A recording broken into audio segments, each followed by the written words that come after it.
प्राणाही तुझी प्रेरणा ऋषी पण देई ऋषींना आपल्या रसे देवधारणा होतीशी तू सर्वांची.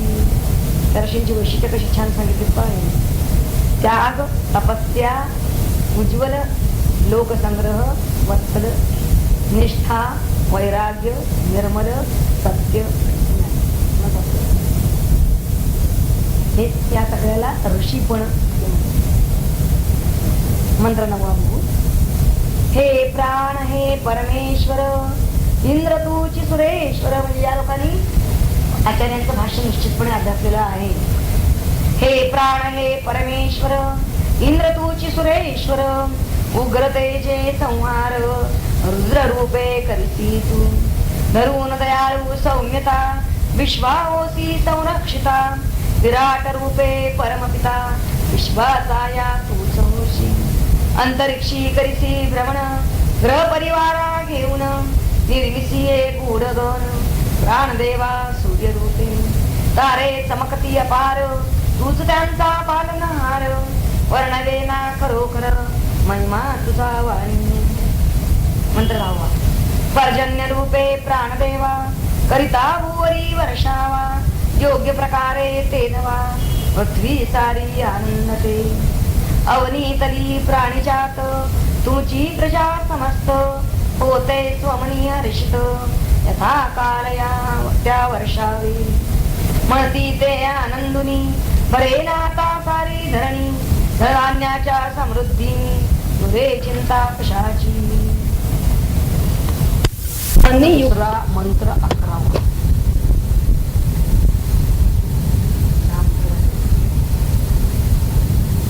वाद्यस्वं प्राणैकर्षिस् ऋषिरत्ता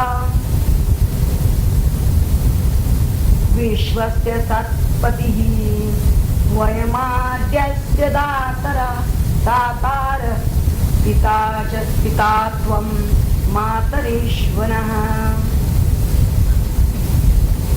अन्वय बघूया. प्राण हे प्राण त्वं व्रात्या एक ऋषिः अर्ता विश्वस्य सत्पतिः वयम् आद्यस्य दातारः. हे मातरीश्वन त्वं नः पिता.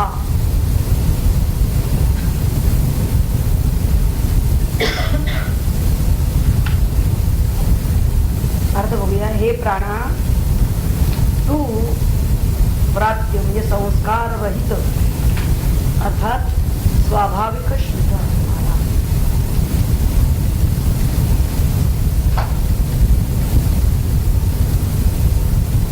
असता. एक ऋषी असता हवीर द्रव्याचा भोगता एकर्षी नावाचा अग्नी आणि विद्यमान विश्वाचा स्वामी आहे. आम्ही तुला हवीर भाग देणारे आहोत.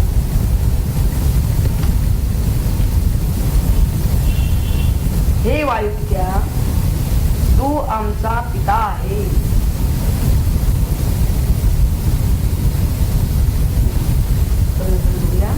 हे प्राणा तू व्रात्य म्हणजे संस्कार रहित आहे.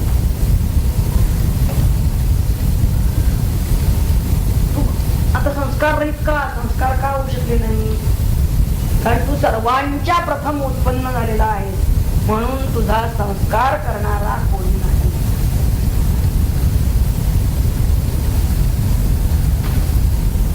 आणि शिवाय असं आहे की कोणत्याही संस्करणाची तुला गरजच नाही कारण तू स्वभावतः शुद्ध आहे. आजच्या प्रगत विज्ञानामध्ये सुद्धा देहाच्या सर्व अवयवांवर संस्कार करता येतात पण प्राणावर मात्र काहीच करता येत नाही. प्राण हे स्वयंभू स्वतंत्र अढळ आणि सदैव सम आहे.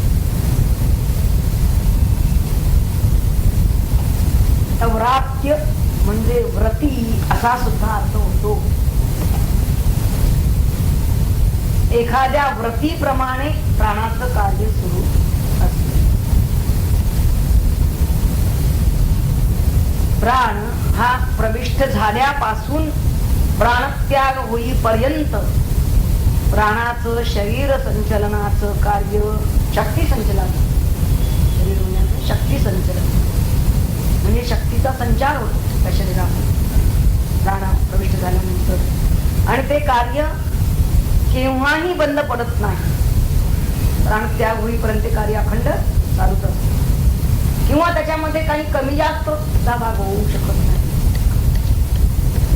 इंद्रिय जरी क्षीण झाली तरी सुद्धा प्राणाचा शक्ती पुरवठा हा अखंड चालूच असतो. अशा प्रकारे तो प्राण व्रती आहे. हे व्रत म्हणजे नियम, तो आपले नियम कधीही मोडत नाही.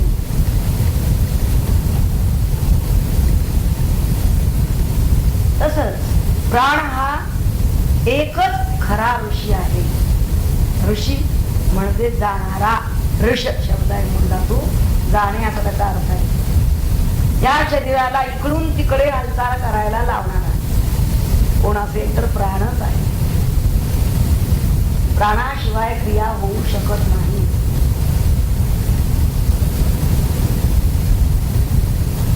आणखी एकर्षी या शब्दाचा दुसरा अर्थ आहे अथर्व वेदामध्ये सांगितलेला हवीर द्रव्याचा भोक्ता एकर्षी नावानं प्रसिद्ध असलेला अग्नी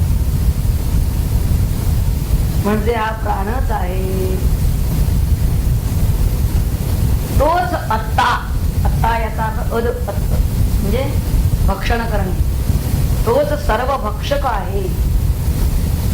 प्राण जर नसेल तर नुसतं शरीर काही खात नाही. म्हणजे खाणारा कोण आहे ते भोगता भक्षक प्राण. प्राणासाठी शरीराला लागतो.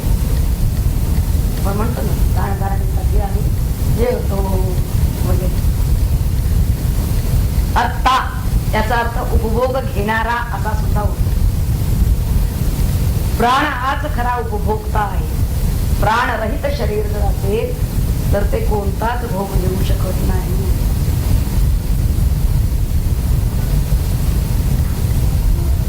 पुढे तरी म्हणलेलं आहे विश्वस्य सत्पती म्हणजे तोच विश्वाचा चांगला संरक्षक आहे.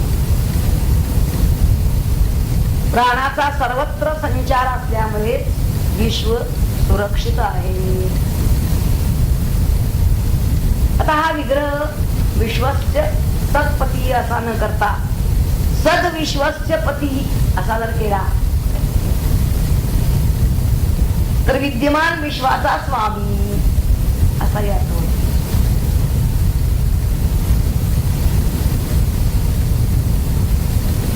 पुढे म्हणलेलं आहे त्यांनी आद्यस्ते दातारा ना ज्यांनी तुझे आद्य म्हणजे भक्षण्यास योग्य असे हवीर भाग दातारा म्हणजे देणारे आहोत.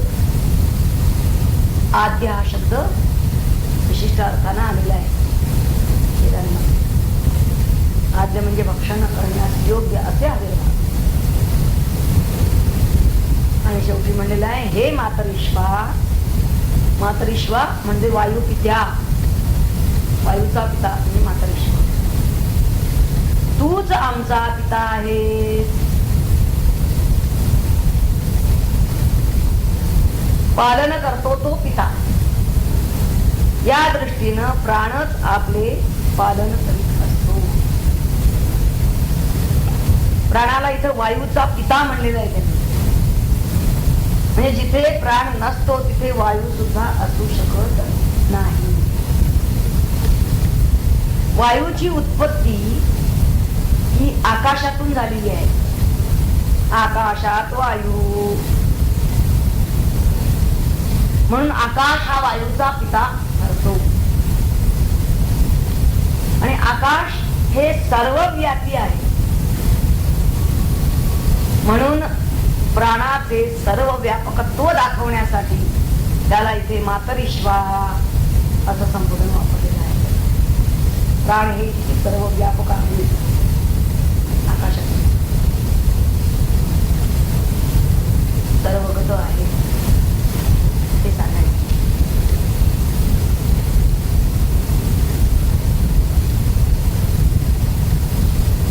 प्रधान भारतीय काय म्हणतात, तुझे सर्वा आधी जनन, तुझे संस्कार करी कोण, म्हणून तू संस्कारहीन व्रात्य असती हे प्राणा.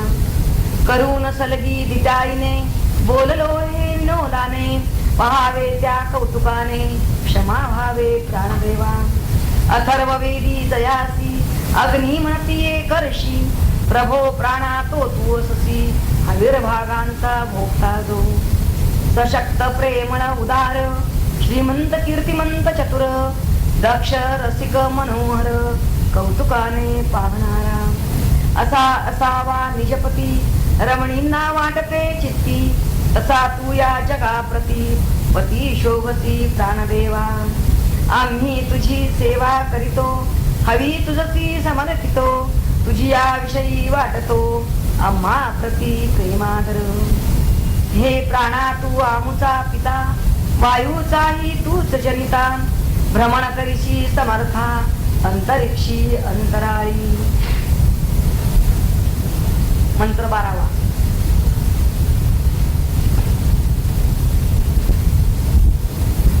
या ते तनुर्वाच प्रतिष्ठिता, या श्रोत्रे याच चक्षुषी, याच मनसी संतता, शिवां त्वां गुरुमोत्क्रमी.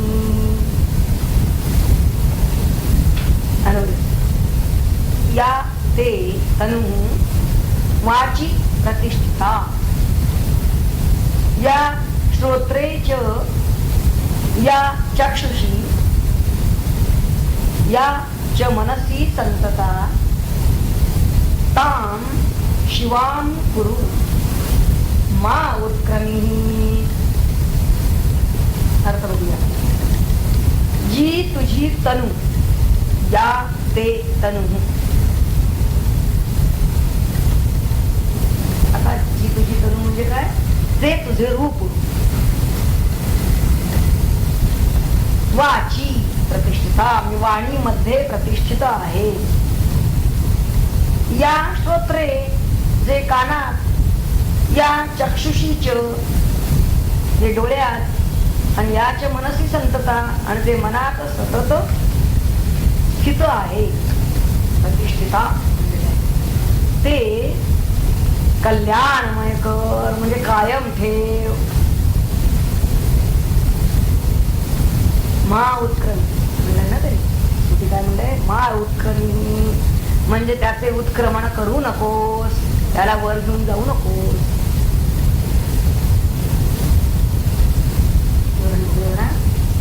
तन, तनु हा शब्द इथं आलेला आहे. तन या शब्दाचा अर्थ आहे ताणणे. जी ताणली जाते ती तनु. प्राणशक्ती ही ताणली जाते आणि म्हणून ती वर्धित होते. प्राणशक्ती ताणूनच एका जीवापासून दुसरा जीव निर्माण होतो.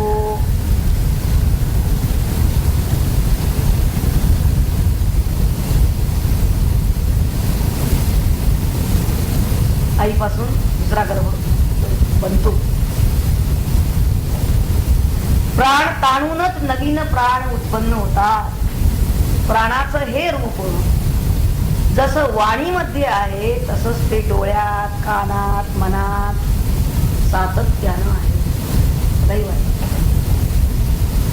पंच ज्ञानेंद्रिये, पंचकर्मेंद्रिये आणि मन हे सगळं प्राणशक्ती रूपानं व्यापलेलं आहे. आणि हे जितकं उत्तम प्रकारे त्या त्या ठिकाणी स्थित आहे तसंच ते राहू दे, उत्तम प्रकारेच राहू दे. कल्याणमय शिवा म्हणजे उत्तम प्रकारे. त्याला तू वर नेऊ नकोस. म्हणजे तुझ्या उत्क्रमणानं हे शरीर अशिव म्हणजे प्रेतरूप होईल, तेव्हा तसं होऊ नये. ते शिवा म्हणजे मंगलमयच राहा. ते सदैव शिवाच कर, याचा अर्थ मंगलमयच. प्राण असली तरच शरीर मंगल आहे, नाही तर ते अमंगल होत. आणि प्राण शुद्ध असतील तर शब्दही म्हणजे वाणीही शुद्ध असते, मनही शुद्ध असते. म्हणून आधी प्राणशुद्धी मग मनशुद्धी का सांगितलं. तेव्हा प्राणाची कोणती रूपे आपल्या ठिकाणी कोठे कोठे काय काय कार्य करत असतात ते जरा बघूया. आपल्या वाणीमध्ये अपान कार्य,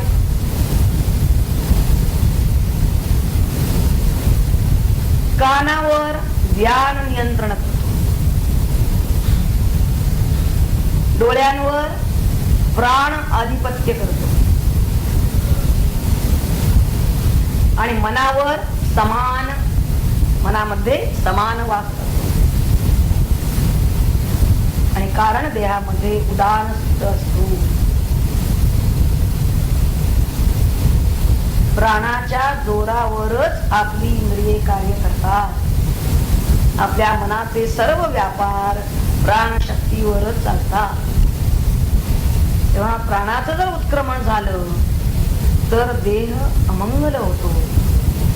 तेव्हा सर्वांनी या प्राणाला अशी प्रार्थना केली की हे प्राणा, तू आम्हाला सोडून जाऊ नको.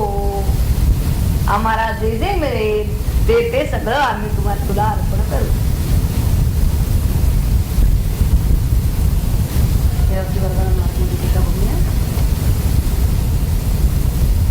वाचेत कानी वा लोचनी प्राणदेवांतःकरणी वससी तू धारपणी चैतन्याच्या रूपाने. तुझे रूप ते चिन्मय आम्हास देई आश्रय. प्रभो हो मंगलमय आम्हासाठी सर्वदा ते.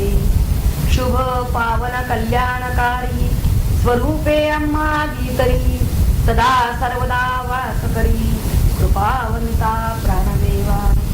म्हणजे आमचा अहंकार करील ना डोकेवर. कर्तव्य कर्मी तत्पर निर्लोभाने होऊ आम्ही. आम्हा प्रती सोडून करावे ना उत्क्रमण. तू आमचे प्रेरणास्थान त्यजावे ना महाप्रभू. मंत्र 13वा पहिल्या प्रश्नातला शेवटचा मंत्र आहे. मंत्राचा आहे प्राणस्येदं वशे सर्वं त्रिदेवे यत् प्रतिष्ठितं. मातेव पुत्रान् रक्षस्व श्रीश्च प्रज्ञांश्च विधेयी नैति. इति शब्दानं शेवट केला. अन्वय इदं सर्वं प्राणस्य वशे त्रिदेवे यत् प्रतिष्ठितं. त्रिदिवे माता इव पुत्रान् रक्षस्व श्री च प्रज्ञा च न विधेयी. या त्रैलोक्यामध्ये जे जे स्थित आहे ते सर्व प्राणाच्या अधीन आहे. हे प्राणा, माता जशी पुत्रांचे तसे तू आमचे रक्षण कर, पालन कर. आम्हाला श्री व प्रज्ञा दे. बघूया. सर्व इंद्रियांनी प्राणाची स्तुती करून त्याचे श्रेष्ठत्व मान्य केले. या भूलोकामध्ये तसेच सरलोकात सुद्धा जे जे भोग्य पदार्थ आहे ते सर्व प्राणाच्या अधीन आहे. प्राण हीच आमची माता आहे. लेकराप्रमाणे त्याने आमचे पालन करावे, म्हणजे रक्षण करावे. आम्हाला सर्व प्रकारची श्री म्हणजे वैभव द्यावे. कारण ते तुझ्याच अधीन आहे. सर्व संपत्ती जर तू शरीरात राहिलास तर आहेस, तेव्हा तू बाहेर जाऊ नकोस. श्री प्रमाणेच आम्हाला प्रज्ञाही दे, सद्बुद्धी दे, ज्ञान दे. कारण वैभवाच्या जोडीला जर विवेक असेल तरच मनुष्य यशस्वी जीवन जगू शकतो किंवा जीवनामध्ये यशस्वी होऊ शकतो. मुळात प्रश्न उपनिषदामध्ये दुसरा प्रश्न काय होता? किती देव प्रजांना धारण करतात आणि त्यामधील वरिष्ठ कोण, असा प्रश्न भार्गव वैतरणीने विचारला होता. आणि पिप्पलादानी उत्तर दिलं की ज्ञानेंद्रियातील विविध शक्ती हे 5 देव आणि पंचमहाभूते ही सगळी प्रजांना धारण करतात, पण प्राण हाच त्या सर्वांपेक्षा श्रेष्ठ आहे. इथे दुसरा प्रश्न आणि त्याचं उत्तर सांगतो. याच्यावरची वरदान नरसिंहची आपण टीका उडूया. स्वर्ग मृत्यू पाताळात त्रैलोक्यात म्हणलंय ना त्रिदिवे, त्यावरती द्युलोकात जे जे काही प्रतिष्ठित सत्तेने ते प्राणा तुझ्या. प्राणा तुझी सर्वाधार, भोगता तुझी सर्वेश्वर. तुझी कृपा निरंतर असावी की आम्हावरी. वात्सल्याने दयावंता बाळा सांभाळिते माता. तसा होई संरक्षिता आहुचा तू प्राणदेवा. लाधो सारी संपत्ती तुझ्या कृपेने आम्हा प्रती. तुझ्या बळाने शुद्धमती लाभो ज्ञान ग्रहणासी. तुझा मुचे अससी श्रेय, प्राणा तुझ्या मुचे प्रिय. तुझ्या कृपेने अक्षय आनंदाचा निधी लाभो. अशी प्रेमादरे सर्व स्तुती करीती अवयव. प्रसन्न झाला प्राणदेव जो भोक्ता जो प्रजापती. कथा या परी सांगून पिप्पलादवणती हसून. भार्गवा तू केला प्रश्न उत्तर त्याचे लावले ना. प्राण हाची प्रजापती निर्मियात देहा प्रती. इंद्रियांना देऊन शक्ती हरिधारणा देहाची. चेतना प्रज्ञा शक्ती धृती अवलंबून प्राणावरती. यास्तव मानावे निश्चिती वरिष्ठ हा सर्वाहुनी. ऐकून हे संकीर्तन भार्गव पावे समाधान. प्रेमादरे साष्टांग नमन केले त्याने पिप्पलादान. आता प्रश्न तिसरा हा विचारलेला आहे. कौसल्य आश्वलायन, कोसल देशाचा आश्वलायन त्यानं विचारलेला आहे. काय प्रश्न विचारलाय त्यानं? प्राणोत्पत्तीचे अधिष्ठान काय? प्रश्न तिसरा, मंत्र पहिला बघूया. अथ हैनम कौसल्याश्चाश्वलायन पप्रच्छ. भगवन् कुत एष प्राणो जायते. कथमायात्यस्मिन् शरीर आत्मानं वा प्रविभज्य. कथं प्रातिष्ठते. केन उत्क्रमते. कथं बाह्यं अभिदत्ते. कथं अध्यात्ममिति.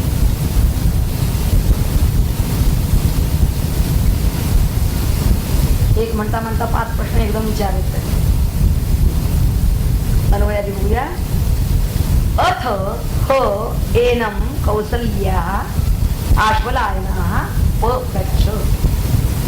भगवन् कुतः एषः प्राणः जायते. कथं आयाति अस्मिन् शरीरे. दूसरा प्रश्न.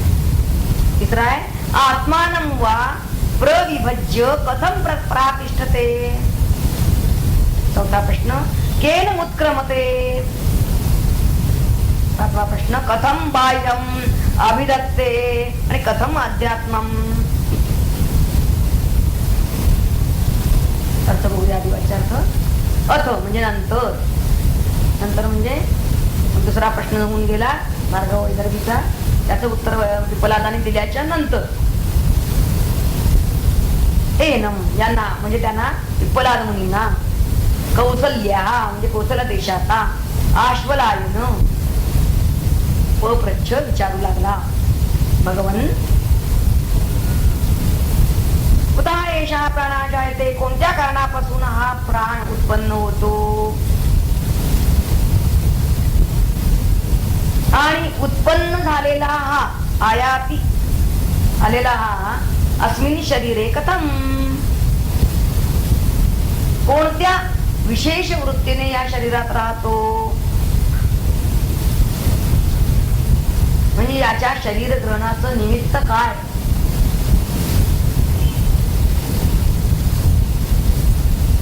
आत्मानं वा प्रविभज्य कथम प्रातिष्ठते, शरीरात प्रविष्ट झालेला हा आपल्याला विभक्त करून कोणत्या प्रकारे प्रतिष्ठित करतो, स्थित करतो, स्थित होतो.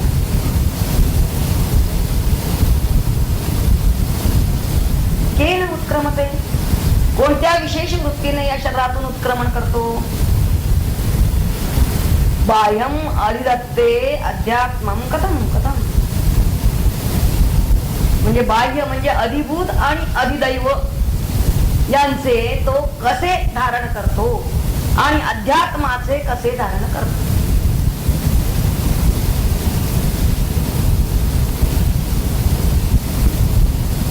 आश्वलायनानं पिप्पलादांना एकूण हे 5 ते 6 शेवटचे ते 2 नाही, ते एकत्रच आहे. अधिभौतिक आध्यात्मिक आणि म्हणजे एकूण 5 प्रश्न विचारलेले आहेत. आणि हे प्रश्न इतके सूक्ष्म आणि इतके मूलभूत महत्वाचे आहेत की आधुनिक वैज्ञानिकांना सुद्धा याचं उत्तर मिळालेलं नाही. अत्यंत मूलगामी अशा स्वरूपाचे हे प्रश्न आहेत. मातेच्या उदरामध्ये गर्भ असताना त्या गर्भामध्ये प्राण प्रविष्ट होतो. तो उदराबाहेरून येतो की उदरातच निर्माण होतो. बाहेरून येतो मानलं तर तो बाहेर कोठे निर्माण होतो आणि कसा निर्माण, आणि उदरात मानलं तर तिथे तो कसा निर्माण होतो, हा प्रश्न आहे.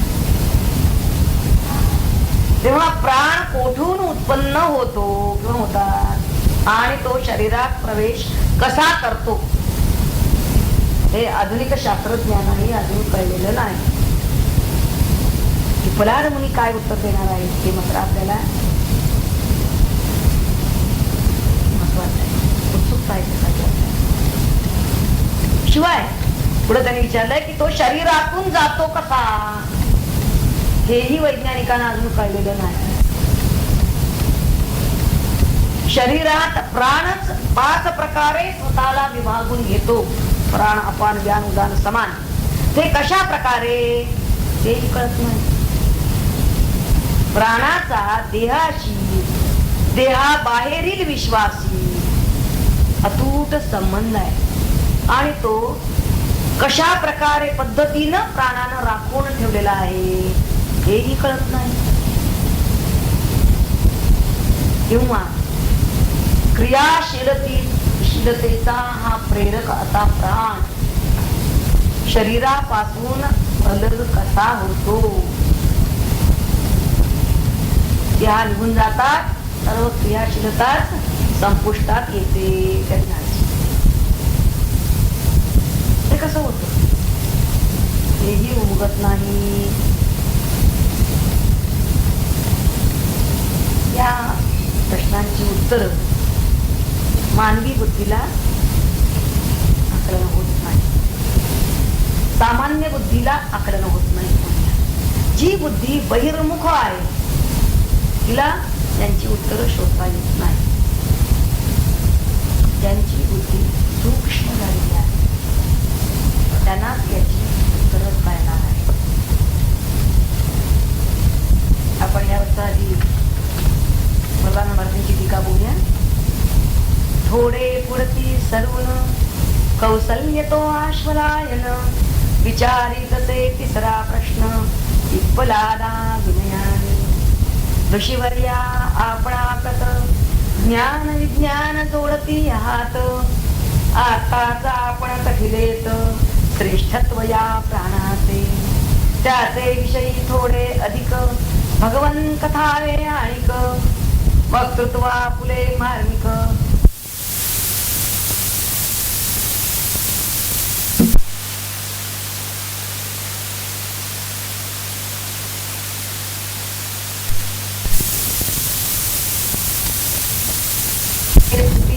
हवे उपचार कोणाप्रती सरळपणे वाटते चित्ती मदती ते विचारावे.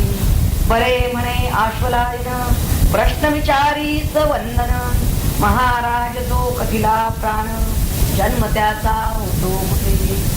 कसा येतो तो शरीरी येऊन कोणत्या प्रकारी. भागा फुले पाच करी आणि स्थित होतो कुठे. तसेच कोणते कारण घडते माया उत्क्रमण. प्राणाचे या देहातून दुःख दयाचे सर्वांची. बाह्य विषय जे आहेत आदिदैव आणि आदिभूत